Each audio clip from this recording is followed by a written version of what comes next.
All right. Welcome everybody to our heart healthy eating session on a budget with Abby Pattison. And I'm so grateful that you all could be here. And Abby, I'm really grateful for your time. Abby is, she's a wonderful mom and friend and so many different things. Also nutritionist at the Chelan and Mid-Valley hospitals, and also opening Jupiter. So thanks for joining us, and I'll let you give whatever background you feel is helpful and let know what we're doing. Yeah. So as Tracy said, hi, everybody. I'm Abby Pattison. I'm a registered dietitian currently I'm working at Mid-Valley Hospital and wrapping up working at Chelan. And today I just taught at the health class at the high school. So I kind of bounce around. My passion is in public health, and my experience comes from, I have a dual master's in nutrition and psychology. The reason that they did that together was, as you guys know, food is just a very personal thing. So I noticed that when I was doing my inpatient and outpatient nutrition therapy, that having the skills of a mental health counselor really help with motivation and understanding people's motivations, and helping with goal setting and a lot of the other skills that they needed to achieve their personal goals. So after I graduated, I worked at an eating disorder facility in Seattle, and I worked at Children's Hospital doing research, and then moved here and transitioned to working at hospitals, which I love a lot. So primarily the things that I see most at Mid-Valley Hospital would be heart disease and diabetes, pretty on standard with the rest of the US. And then the things that I see in this valley would be along the same lines, just I would add a lot of eating disorders. Maybe not with this age group as much, but that would be the number one thing I actually see in this valley. So yeah, that being said, I am here to talk with you all about healthy heart and eating on a budget. So I thought we could. Yeah, Abby, we have Janine's hand is up. Janine, oh, do you have a question? No. I just don't know what I'm doing. Oh, no problem. Yeah, no problem. I know it's like if you just graze one of these buttons, you might get a hand popping up. So, oh no, did we lose her? Hopefully she'll come back. Oh no. I know. The joys of technology. Does anybody else have any technological questions at all? Oh, good. Welcome back, Janine. I'm glad you made it back. Okay. Yeah, so. Yeah. So in talking about heart healthy and eating on a budget, I thought we could talk about some of the main things that I think about when I'm talking to people who are over 65, which I'm guessing is the majority of the population, right, at Mets Out at Home. Mm-hmm. So maybe you'd be surprised to hear this. Maybe you already know this, but for people over 65, your protein needs go up. So when I'm dealing with somebody who's over 65, that's the first thing that we look at. What I'll do when I meet with them is, here's like a little personal assessment. Can you guys see my hand? So you can kind of do this on yourself. You should have a pretty firm muscle here, no matter, even if you don't work out. Like, we use our hands all the time, opening jars, typing on our computer. And so muscle tone here is pretty easy to keep. And so how I can tell if you're not getting enough protein is it's squishy, or sometimes it's indented, which is really bad. So that is one of the things that I check.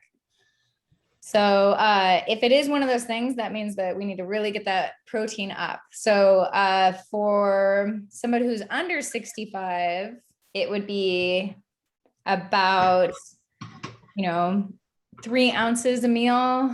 If you're talking about meat, I'm just trying to give like easy visualizations. And I'm going to send Tracy a handout that just talks about protein. Okay. Like, it has different types of protein and how many grams are in each serving. So Tracy will send that out to you guys. I would have liked to have had it today, but I can't get it.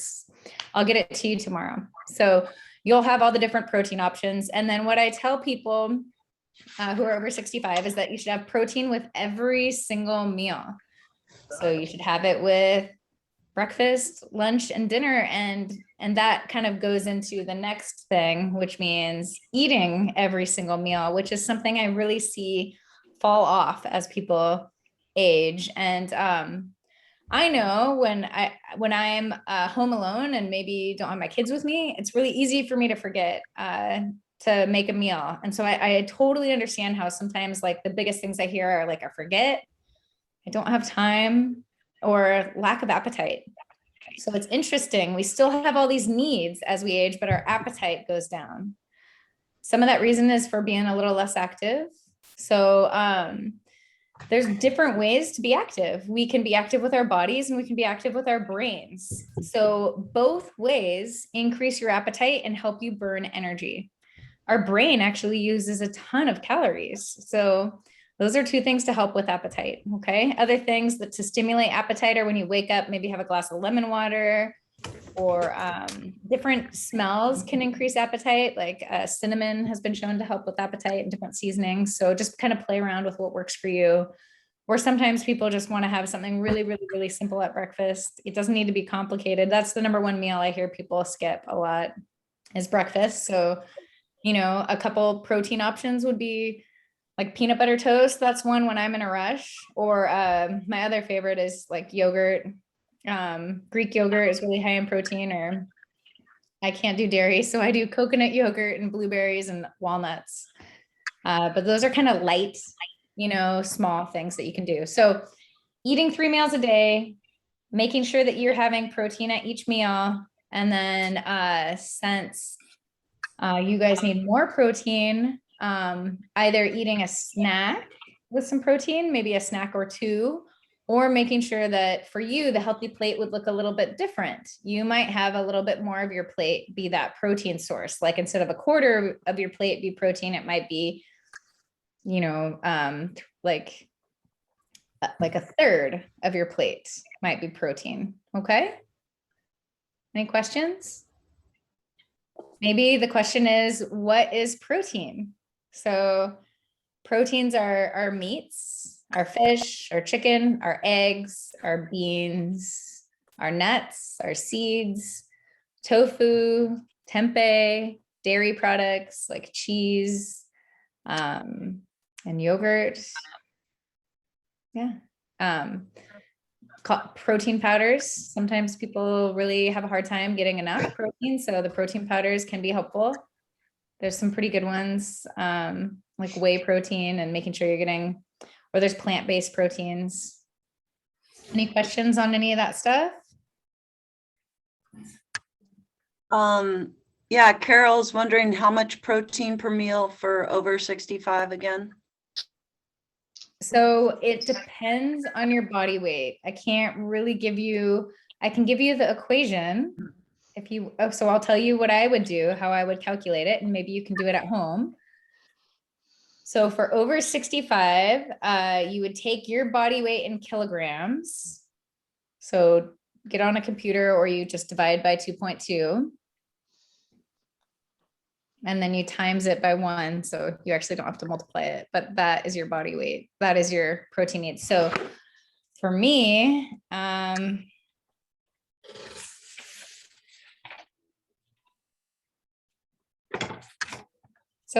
so I'm probably about 50 to 60 grams of protein a day, but that's because I am very active. So also there's also an activity factor. If you're still an athlete and you're exercising a lot, then we'll talk about how you need some more snacks during the day.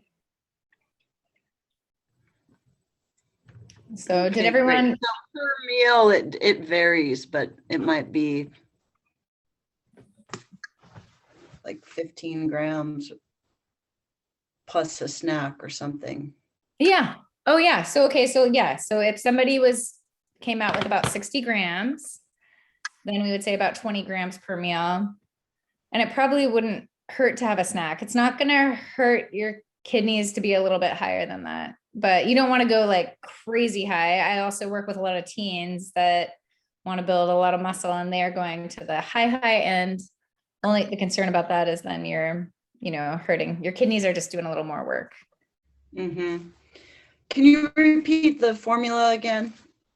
Yeah. So it basically is, you should eat your body weight in kilograms. So the formula is your body weight divided by 2.2 equals your body weight in kilograms times 1. You should be eating 1 gram per your kilograms. Right. Yeah. That's the you don't want to eat. I left out. I'm sorry. Kilograms. 1 gram per your kilograms. Right. Right. Okay. And about 10 grams is 1 ounce. Mm-hmm. And 1 ounce is about the size of my finger. Okay. 10 grams equals 1 ounce. Okay. All right. So, and then just to kind of add on to this with the cost savings, obviously protein is going to be one of your biggest costs. So trying to figure out how to do it in a way that both meets your goals and is cost effective, and works with your appetite. So the proteins that are going to be the most affordable are definitely going to be like the tofu pound for pound. I mean, it's very light, but it has the same amount of protein as meat per ounce. So it's a really good protein source that's fairly inexpensive. Everything's a little expensive out here, but and then beans and lentils, those are really, really good ways to get your proteins in. I used to say nuts, but I feel like they're so expensive now. They tend to be a little more expensive.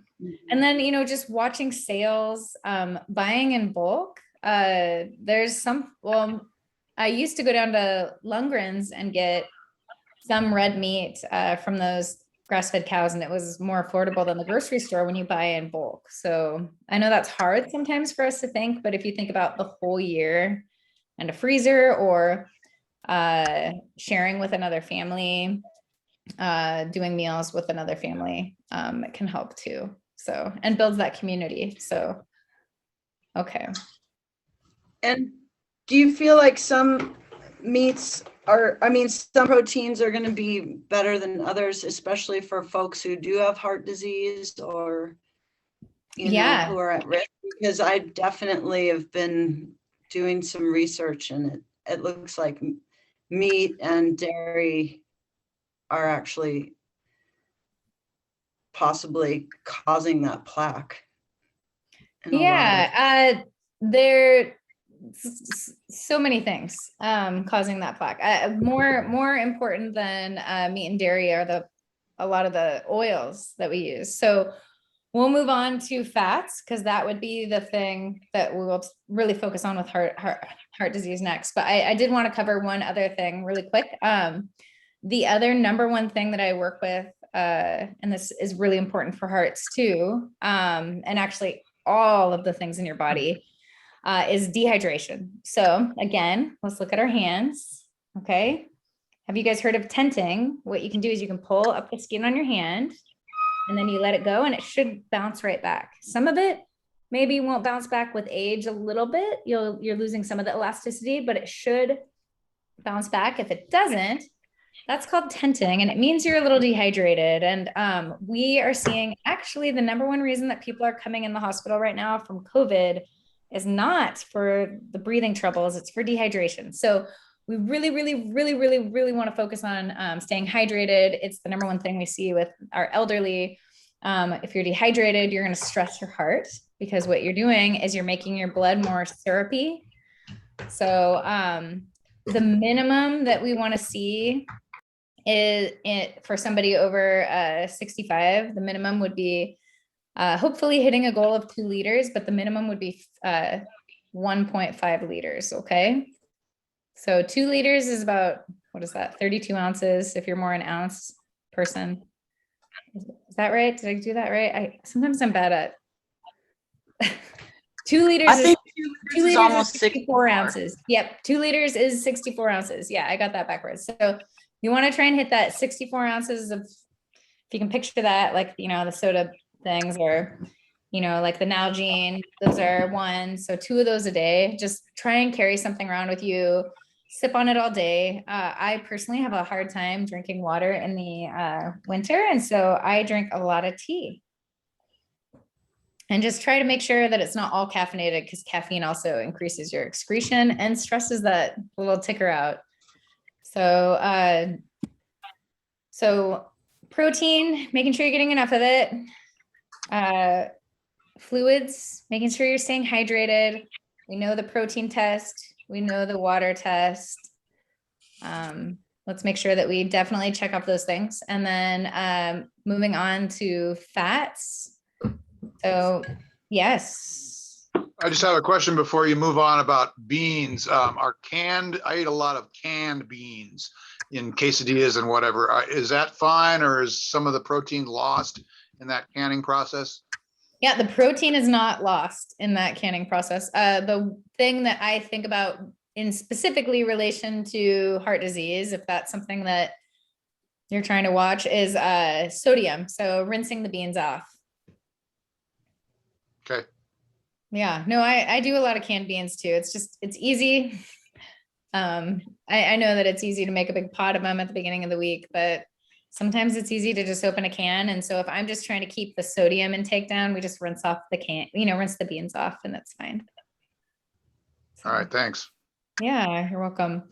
Okay, so fats. Fats are one of the more important things when we think about heart disease. They're also one of the more important things when we think about money, because they are also expensive, right? Way more expensive than proteins if we really, really think about it. So when I talk to people about where to spend their money on getting good quality things, this is really where you spend your money, because fats are also, everything's kind of rendered down, right? So it's going to be the highest concentration of toxins, chemicals, all the things we're trying to avoid. So it's actually less important to buy organic produce if you're not buying maybe higher end fats. Okay. When the fats that are going to be helpful for your heart are going to be things like olive oil, avocado oil, honestly, like coconut oil, butter. Those are the things that I use. Hyaluronic safflower oil, grapeseed oil. The things we really, really want to avoid are going to be the things we want to avoid are going to be like corn oil, vegetable oil, soybean oil. Those are just, please don't have them at your house if possible. If you want to deep fry something, fry it in canola oil. We'd rather use lard than those oils. So they really promoted those oils because I think that they thought they were good for us, because the science it takes a while with food science. And this is also an important thing to think about. It always takes a while for us to really have a reality of what the food is doing to us. So whenever something's new, it takes a really, really long time to know if it is better or if it's not. And then we have to wait till all the data's in, because they can't do studies on humans. So we just have to kind of wait and see. So that's why it seems like food science is always, and like the nutrition research, it seems like it's back and forth. I'm sure you guys have been just made your brains crazy wondering if eggs are good for you or not. And I will answer that question in a little bit. So avoid the the soybean, the corn, and the vegetable oil. Don't even have it in your house. Make sure you use olive oil, that you only use it for either like light sauteing or tossing your vegetables in the olive oil after you're done cooking. If I fry something, I usually use either avocado oil, or if I want the flavor, I'll use coconut oil. Same thing for baking.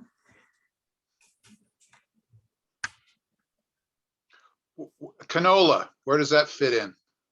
Canola is fine. I would say kind of like middle of the road. Not bad, not good. It's going to be pro-inflammatory. There's so many lenses to look at everything. So canola is going to be a little bit more inflammatory. Avocado oils and olive oil are going to be anti-inflammatory, but the canola oil is not going to hurt you. Saturated fat, also same thing. Coconut oil is going to be pro-inflammatory. But we are supposed to eat some of these things. Like some inflammation in our body is actually helpful. I know you probably don't hear that often, but we are supposed to eat some of these things. Again, it has to do with balance. It's just when we're constantly eating pro-inflammatory foods and we're not eating the anti-inflammatory foods, that's when it becomes bad. So, yeah, if we have time. What about the olive oils that say light olive oil versus regular olive oil, or all those? Yeah, super good question. Really good question. I'm so glad you asked that, because yes, then when you get into the oils, let's just look at olive oil. There's processing, and with that processing is heat and friction, which causes damage to the oil itself. And olive oil is a pretty easy to damage oil. And so what we want are to buy the expensive oils, like the Spectrum, the ones that are cold pressed. So you want to look for cold pressed. So this is why I'm saying, if there's one thing you spend your money on, this is kind of where it's at. It's going to really help your heart and your arteries and your blood vessels and that vascular system. So if you're taking, let's say, the light, like the super processed olive oil, it's going to have more free radicals in it. And maybe you guys remember free radicals. That was like, I feel like we talked about that for a lot, like late 90s, early 2000s, but the free radicals can go in and cause damage to your body. And so we just want to always limit that stuff if possible. So oils, it's really important to get the cold pressed, the less processed. I really only trust a couple brands. Spectrum is one of them. I don't have any affiliation with any food companies. And what's the other one? I like Carlson's. I mean, there's a few of them. I would feel comfortable. You know, one thing that we could do in the future would be a grocery store tour. That'd be a great idea. I think that would be a good idea. We should do that. Yeah. So you don't like Napoleon and Pompeii and the sort of more common stuff found on the shelf at Hank's?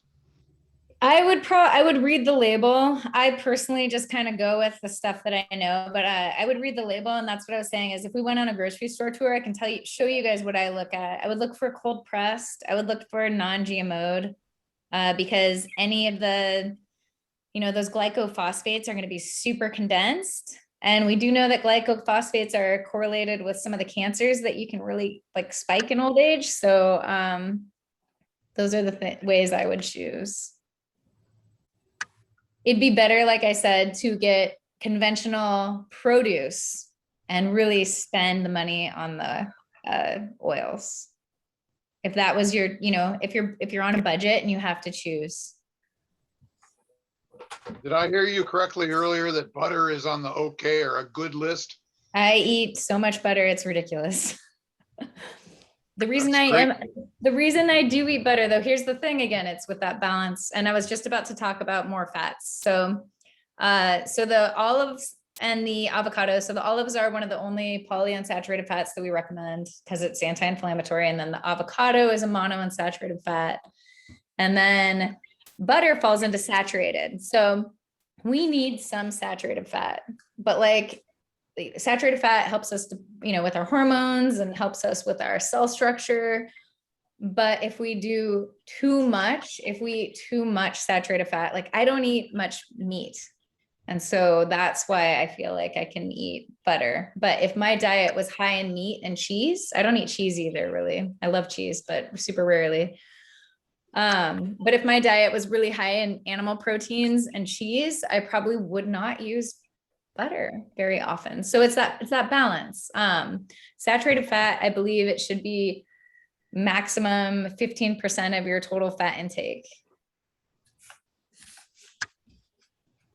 So, and we don't really need to overthink these things. Butter is still going to be better than the vegetable oils and all those things. But it is pro-inflammatory. So I definitely make sure that I have, I mean, it's just one of my favorite things. I think that's why I choose to make sure that I can fit it into my diet. I love butter and bread, and that would make me sad to give that up. So there's a quality of life thing there.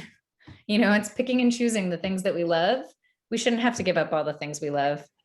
There's ways to just add things that maybe can help our heart. Like we'll talk about that too. It's only, we have plenty of time. It's only 11:30. So that's why I personally love butter. I know I need it because I don't get a lot of saturated fat. So I probably need it to help me hit like my saturated fat quota, but I could have coconut oil. I just don't like it as much. So it's a preference thing.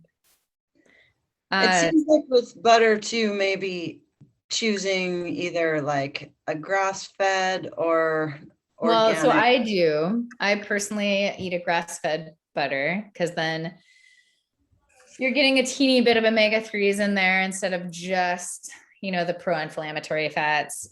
And also I like the taste of it better. That Kerrygold butter is so good. It's like cheese. So good. That for me, it's just such a treat that I also, that's a place that I spend my money on. That and Miss Amastor bread. I'm going to go broke on those two things. So, let me wrap up fats and then we'll go on to carbs. So was there another fat? So with the fats, like if you are having, let's just say some animal protein with your dinner, maybe you would choose to cook your vegetables in avocado oil, or you would make sure to have a salad with some of those, the olive oil dressing on it. And you would probably choose some, complex carbs, which we'll talk about. So that would be like a little bit more of a balancing of that meal. Also for your heart, going back to the protein, the current recommendation is to not have more than 2 servings a week of red meat. That's the max, 2 servings. So that's including lunch and breakfast and dinner. Because I'll tell people that and they're like, oh yeah, I only have steak twice a week. Okay, but do you have sausage? Like, just looking at the whole thing. And what's a serving? 2 servings. Serving would be like your protein needs for that day. So 3, that's a really good question too. So like 3 to 4 ounces twice a week. Anything beyond 3 to 4 ounces at one time, even if your protein needs are really high, your body cannot assimilate it into muscle and structure. And so it'll turn it into energy, which then gets turned into fat. So always, nobody, no matter how much high your protein needs are, you should just be eating protein more often throughout the day. You should never go over 3 to 4 ounces at a time. So when we go out to dinner and we get those fancy giant steaks, like, oh my gosh, I went somewhere and someone got a porterhouse or something, and I think it was 7 or 9 ounces. I mean, that should really be split between the whole table. Yeah. Okay, so complex carbohydrates are going to be the carbohydrates that are high in fiber and high in nutrients. So we call them nutrient dense foods. And I'm sure you guys can guess what they are. They are your fruits, they are your vegetables, they're also your beans, they're also your whole grains. So those things we really, really, really, really, really want to keep in our diet. And the reason is the fiber is going to pull all the cholesterol out that we don't need. It just kind of cleans everything and it feeds that good bacteria, which helps us create some of our vitamins lower down in our gut, which helps deal with the free radicals that are just coming into our body. So getting that fiber in, and then the nutrient dense foods are going to have all your vitamins and your minerals, which we know most people tend to be deficient in, especially our minerals. So really, really important to try to eat. The recommendation is 5 servings of fruits and vegetables a day. And is that again like 2 ounces for Sorry? each? So is that 2 ounces for each serving? Of vegetables? I try to do a cup. they're not all a cup. If it's cooked, it's half a cup. But that's just an easy go-to. That's not totally accurate. It's without having to look up every single fruit and vegetable. Mhm. I tend to kind of, unless you're diabetic, and then you should call me and we can talk more about fruits and their serving sizes. But trying to get 5 cups a day or just like 5 servings, you know, they kind of come pre-packaged, a lot of them. An apple. Yeah, exactly. Exactly. Yeah, so getting that 5 servings a day, making sure you're getting those protein servings in. And then the fruits and vegetables, those are anti-inflammatory. So that's why it's so important, right? As we're eating proteins, most of the proteins are pro-inflammatory except for nuts and seeds. And like I said, that doesn't mean it's bad. It's what we need, but we need it in balance. Nuts and seeds also are one of the recommended, you're supposed to have at least a serving a day for your heart. But that's probably not any old nut, because like peanuts are actually beans. and not Yeah, seeds. yep, yeah. So a true nut, not a legume, but my kids like peanuts and I don't tell them not to eat them. It's also a peanut is a good protein source.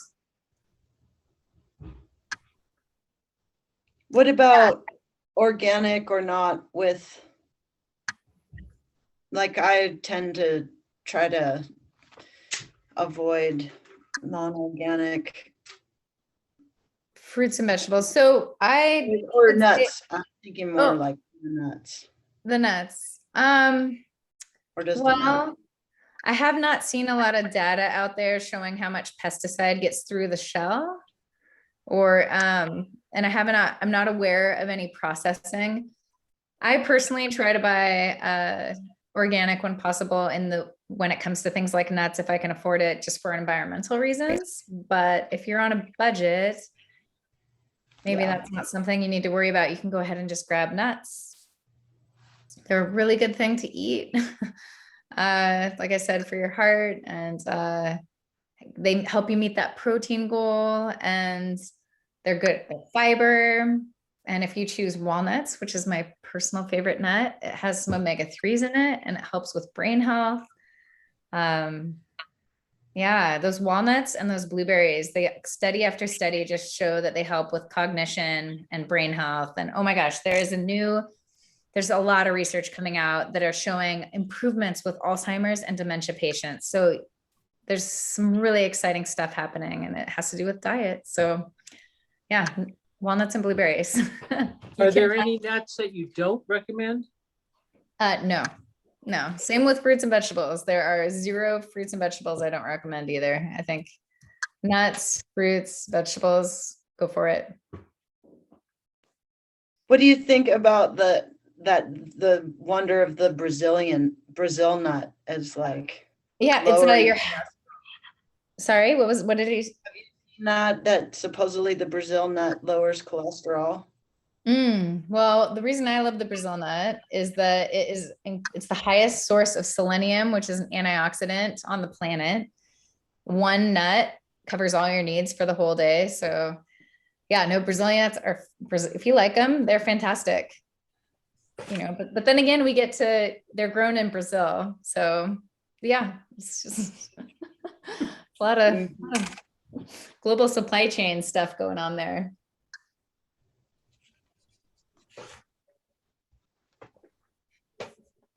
So, okay. So we did the complex carbs, the fats, proteins. There was something else I really wanted to talk to you guys about. Vitamins.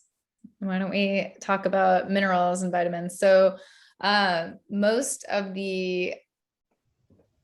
our soils are being depleted, especially with some of the monocultures. And so what we're seeing is a lot of people are deficient in some of their minerals, especially electrolytes. So when we're looking at things like magnesium, that's one of the number one things.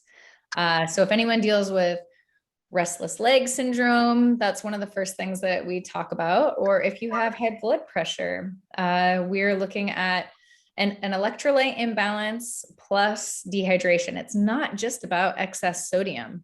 It's about too much sodium and not enough of the other things. So places to get your magnesium, places to get your electrolytes, replenished other than the salt is gonna be your fruits and vegetables and your nuts. So, and I know that these things are the most expensive at the grocery store too. So I just want to honor that we're here talking about eating on a budget. So one of the ways that I save money, especially right now, right? Everything's getting shipped in from really far away. We're not growing stuff here. Even when we are growing stuff here, it's not super affordable unless you can grow it for yourself. So frozen, making sure it's frozen. That's really an affordable way. Try to avoid the canned because they can tend to be in syrups that are either super high in sugar or super high in salt, and they lose a lot of nutrients in the processing. And then when you do buy things, if you buy them in bulk, I just bought, a huge bag of citrus from Costco. And granted, again, it was not organic, but it comes in a nice little case. You're eating the inside. So sometimes when we can't necessarily afford the organic option, go ahead and buy a conventional. And, especially if it has something you're taking off the outside. So you're just eating the inside. So you said avoid canned. What about beans, tuna fish? Some of those things that easy way to get them is in a can.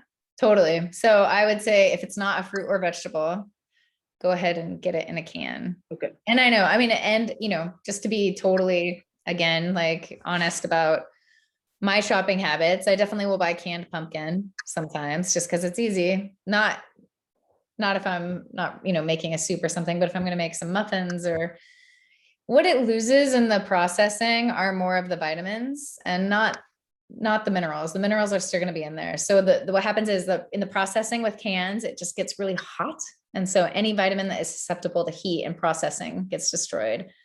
Also fats can get altered. So that's why I was talking about the oils, making sure that it's cold processed.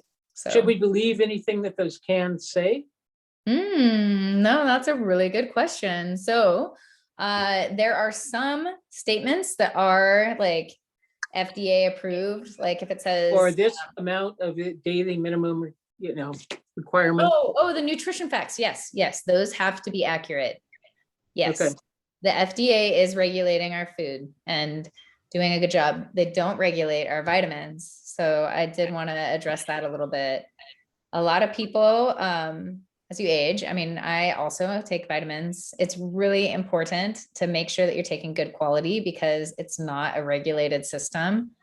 So you have to buy vitamins that choose to be self-regulated and have good quality control.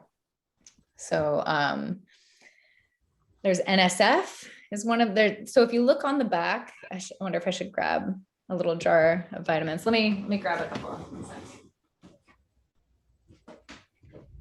Also, I just want to say, Carol, I do see your question and we'll be sure to cover that too.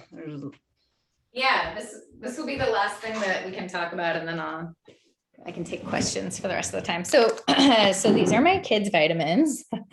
What I look for, can you guys kind of see? So NSF, that's one of the regulatory systems. So if I was buying, when I'm buying for my children, or USP is another one, NSF and USP. So I make sure that there is somebody else that they're paying for somebody to go in and test to make sure that this product says what it says. Okay. Because we don't have the FDA doing it. So some of our research has been showing that multivitamins decrease life expectancy, but I believe that it's because people are taking for the most part, most people are taking, I don't mean to throw one company under the table because there's a million of bad ones, but like Centrum, they're not really having any regulatory system come in. So what I tell people is if you are taking vitamins, kind of your first level tier that I would say would be okay would be Costco. They do a really good checking, and they tend to be affordable.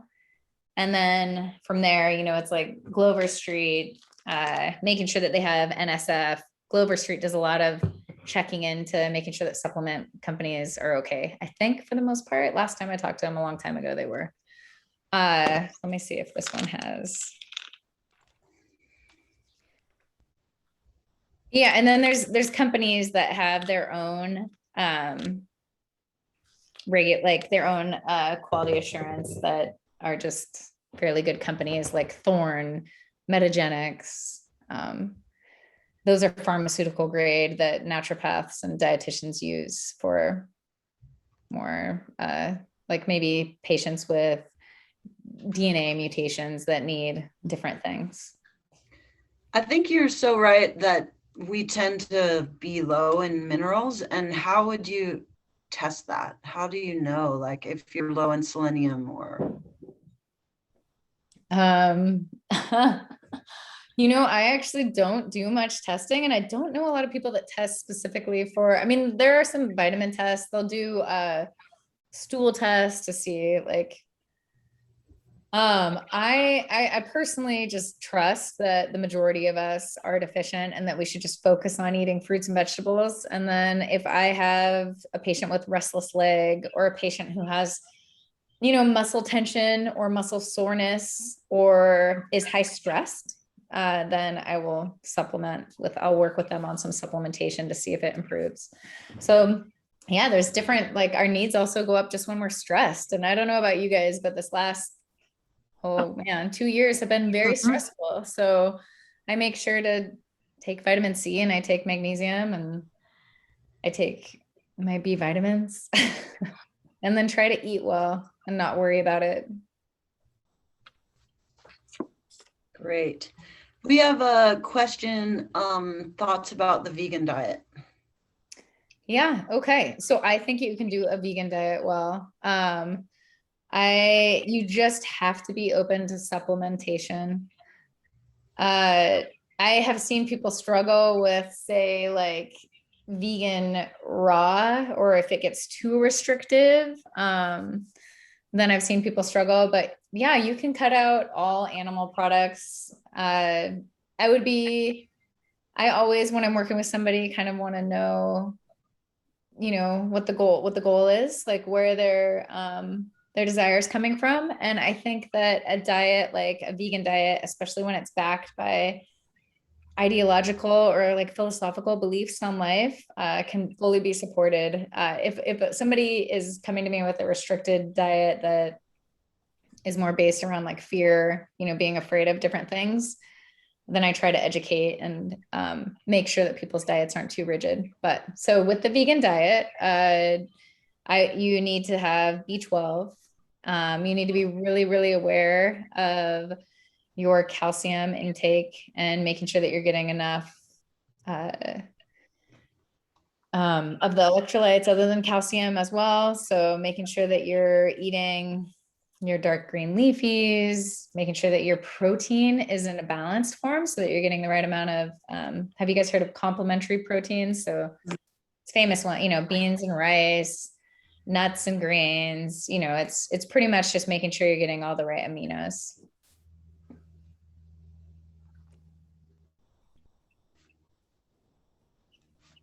Yeah, I think that a lot of people, and once people maybe get to where they're eating, you know, for me, my goal with a patient, if I was able to see them long enough, usually I'm just treating kind of the acute thing that's going on. Like maybe it's getting their blood sugars back down to normal, lowering their, you know, getting them like on less insulin, or getting their kidneys to not be so stressed out, whatever it is. I mean, I don't typically get to see people for longer term, but if I could, my goal, once I got them out of the acute stage that they were in, would be to work on getting them to eating really healthfully 80% of the time, focusing on whole foods, maybe a plant-based diet, which means not always having animal products. I try to only have an animal product maybe with one meal a day. And then 20% of the time eating however they want and feeling super comfortable eating anything, eating even a processed, like a hamburger if they wanted to, or a piece of cake at a birthday party. Just having a really positive relationship with food where, that mindful eating where they can kind of check in and really tune into what they want or what they need in that moment. And sometimes what they need is to celebrate and enjoy the meal that's in front of them. And sometimes what they need is to make really thoughtful choices about what food makes them feel good.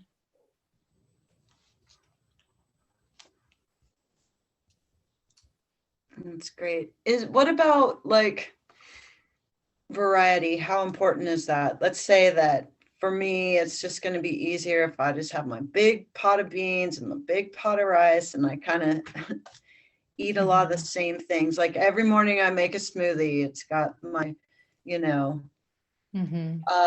blueberry, frozen mango, my oil, my good oil, my fiber, my flaxseed, and some yogurt and some oat milk, like cinnamon every day.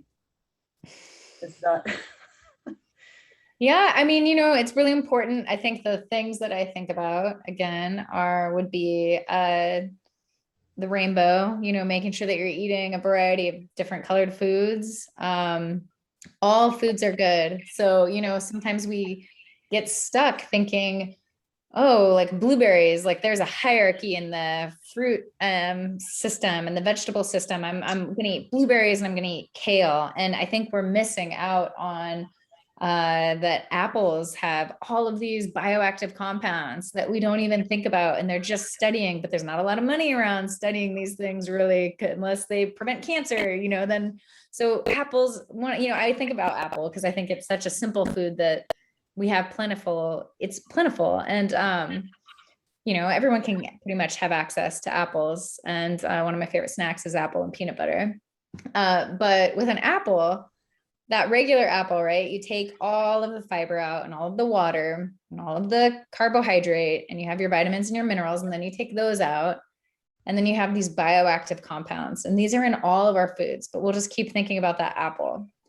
So there are different bioactive compounds on different varieties of apples, and different bioactive compounds on that apple, whether or not it gets bruised, if it bumps into something. The chemical structure of the apple changes. And so I feel like, I really truly believe there is no hierarchy in the fruits and vegetables. We just don't even know what's in them yet. They're kind of all like magical mystery to me. That being said, it's like, that's how I also think about animal products. I think if we're eating an animal that has lived its life pretty stressfully, we're taking in a lot of that stress and that inflammation. But I think that, the chickens down the road, and I did say I was going to talk about eggs, the chickens down the road from my friend's chicken coop that they're having like the time of their life. There's something magical about that we don't really quite understand, like what we're getting out of that. So eggs have been, before I even decided to become a nutritionist, it went from we ate eggs every day in my family to eggs were the worst thing and they caused heart disease. And I get this question all the time, and I've seen people, like, I feel like it's such a good example of how people just give up. They just throw in the towel on ever trying to figure out nutrition. And because it's the back and forth. And the reason it is the back and forth is, like I was saying earlier, because we can't just lock 20 people into the gym and feed them eggs and see what happens, and we can't study humans like we can study animals. But that being said, what they have decided pretty conclusively is that cholesterol is not what's causing heart disease. Our cholesterol intake has very little to do with our cholesterol in our body. So fiber has a bigger impact, like we talked about, and then just genetics, unfortunately, and inflammation. Those things are what cause the heart disease. So that being said, they've said that you can have 7 eggs a week, not including eggs and baked goods. So I know the things that I do know about eggs is they prevent macular degeneration, which as we age is the #1 cause of blindness. So eat eggs, yum, yum, yum, eat them up. Especially if they're good eggs and they're high in all the carotenoids. And this goes back to how that animal is treated. The chicken that's just eating corn is not getting those carotenoids. So then that egg has a totally different structure. It's crazy. I mean, you are what you eat, and we are what that thing ate. Our plants, if they're not getting fed the right things and not getting those minerals in the ground, they're kind of empty. So we really need to think about that cycle. Like the chain doesn't just start with like the thing on your plate, it's 5, different links down the road is actually what you're getting. So eat those eggs, make sure those chickens had a good diet, however you tend to do that. And if you can't afford those high quality eggs, figure out how to get those carotenoids in your diet another way. And please feel free to send Tracy questions. I am really happy to support you guys in any way and finding out information. So, and maybe we can do that grocery store tour. Yeah, if folks are down to. Dawn has a question. Oh, okay. Sorry. Yeah. Excuse me. Dawn actually has 3 questions. Okay.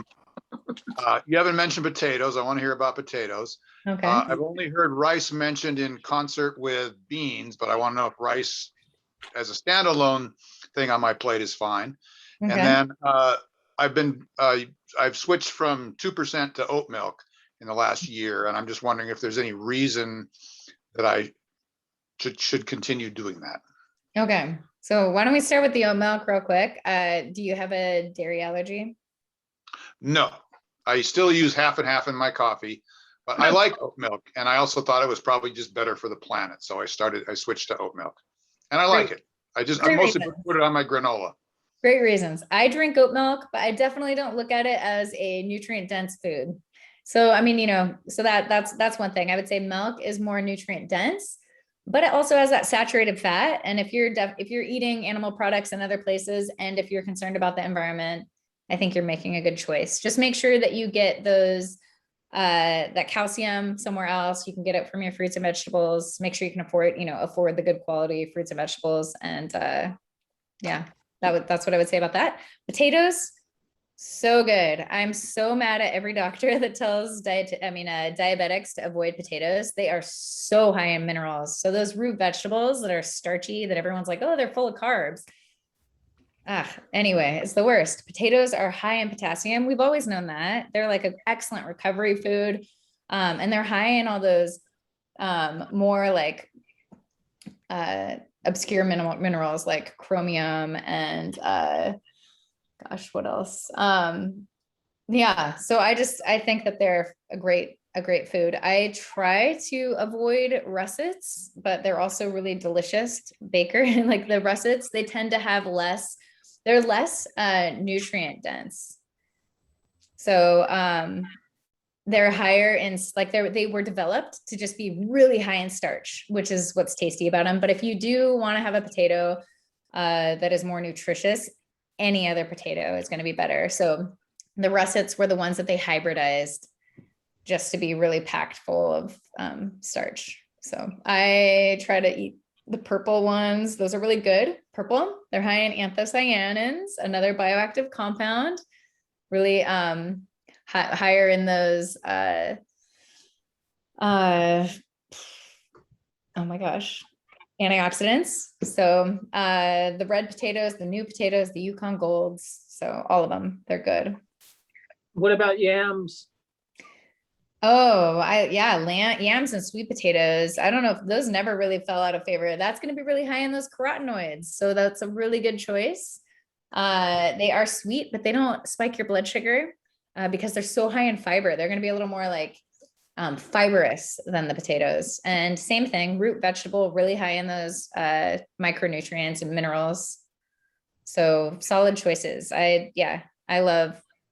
We try to eat those a couple times a week. I think it's really important, the conventional process for growing potatoes is pretty bad. Yeah, lots of spraying. So again, it would be like environmentally, if you can, choosing organic, or local or growing your own. I haven't had too much problem actually growing my own potatoes here in this climate. It's pretty easy. Would you agree, Tracy? If you have space for it. So yeah, I think environmentally, but if it's cost prohibitive, they're not on the dirty dozen. Tomatoes are and apples are. Those are 100. Strawberries are too. Those are 100%. Try to either totally avoid them or buy them organic based on like ingestion of all the pesticides and toxins. Yeah, and maybe just talking a little bit more about the carbs too. Dawn was mentioning rice, and we haven't really talked about wheat. But yeah, okay. So carbohydrates, complex carbohydrates, making sure that you have like the whole grain version instead of the refined grain. I think everyone's kind of learning a little bit about that. So yeah, like I like the emmer bread, just getting like those older grains, trying to get brown rice, quinoa, oats. Oats are really good. Yeah, I mean, I'm for grains. Grains are going to be pro-inflammatory. They're inflammatory, but they're good for you because they tend to be really high in fiber, and they tend to have a lot of B vitamins and again, some of those minerals.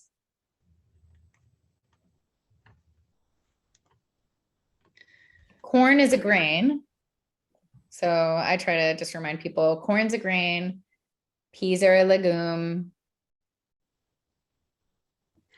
oh, it looks like here comes a couple more things. Recommendations on sweeteners: honey, brown sugar, artificial.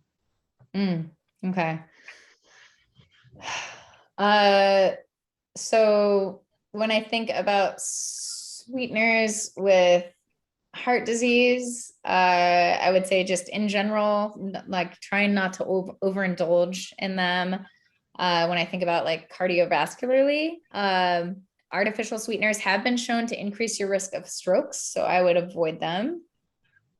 And then, I mean, there's other sweeteners that are not going to spike your blood sugar as much that we are just discovering, like stevia. If you need something, like if you're diabetic and you want something that is sweet but not going to spike your blood sugar, stevia or monk fruit. And I think there's a few other ones. I'm just not as well versed. I think lucuma. Yeah. So I've seen stevia and monk fruit at Hank's. And then I personally, because I don't have blood sugar problems, I mean, I definitely go for my preference is going to be honey or maple syrup. Maple syrup I love so much because it is a prebiotic, so it helps feed your bacteria in your gut, and it is very chock full with minerals.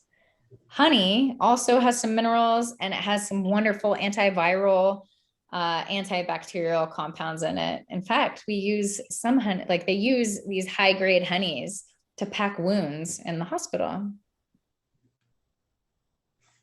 Wow. Let's see. Marcia has her hand up. I don't know if you mean to, Marcia, but you are also on mute. So. Hello. Hi. I have a question about using the microwave, like to bake a potato in the microwave or reheating vegetables. Oh, yeah. Okay. Microwaves are really good when you're in a pinch. They do degrade the quality of the food. Again, we're losing vitamins. So trying to use the microwave if it's like, I think about it as kind of harm reduction. Like I am in a rush and I'm probably like not going to eat this lovely leftover meal that I have if I don't just throw it in the microwave because I have to eat now and go. Then that's fine. Of course, that's like, it's better to eat than to not eat. It's better to eat healthfully than like grab some to-go food. But if you have time or if you have energy, warming it up in the oven, you're going to lose less. But every time you heat things, you're going to lose some vitamins. So I guess what I'm saying is I wouldn't worry about it too much, especially if it's like reheating and you're not cooking all your meals with it. But microwaves heat up really, really high. So you probably are losing most of your vitamin C. Great. All right. Any other questions for Abby? And, if at some point Abby and I talked about it would be fun to do a cooking class or something together, but with Omicron, we can't do it right now. Maybe after March. Yeah, I know, our fingers are crossed. Any other questions? That was great. Thanks. That was a very well, Yes, thank you. No, you're welcome. My pleasure. very broad picture. And I like that, just trying to be in the 80%. And of course, that's probably really different if you have just had bypass surgery, something like that. A healing diet is different than a maintenance diet. Yes, great point. Yes. That's why I was saying once we get through the acute phase and it's not acute, we're kind of like stable, then like kind of working on that balance, seeing what's missing and, what brings us joy, and then trying to make choices based on like health and joy, and hopefully those two line up. Yeah. All right. Okay. Okay. One last call for questions. All right. Okay. Thanks so much. Okay. Thanks for your time. Thanks, everybody. Great. Thank you, Tracy. Thank you, Abby. Thank you.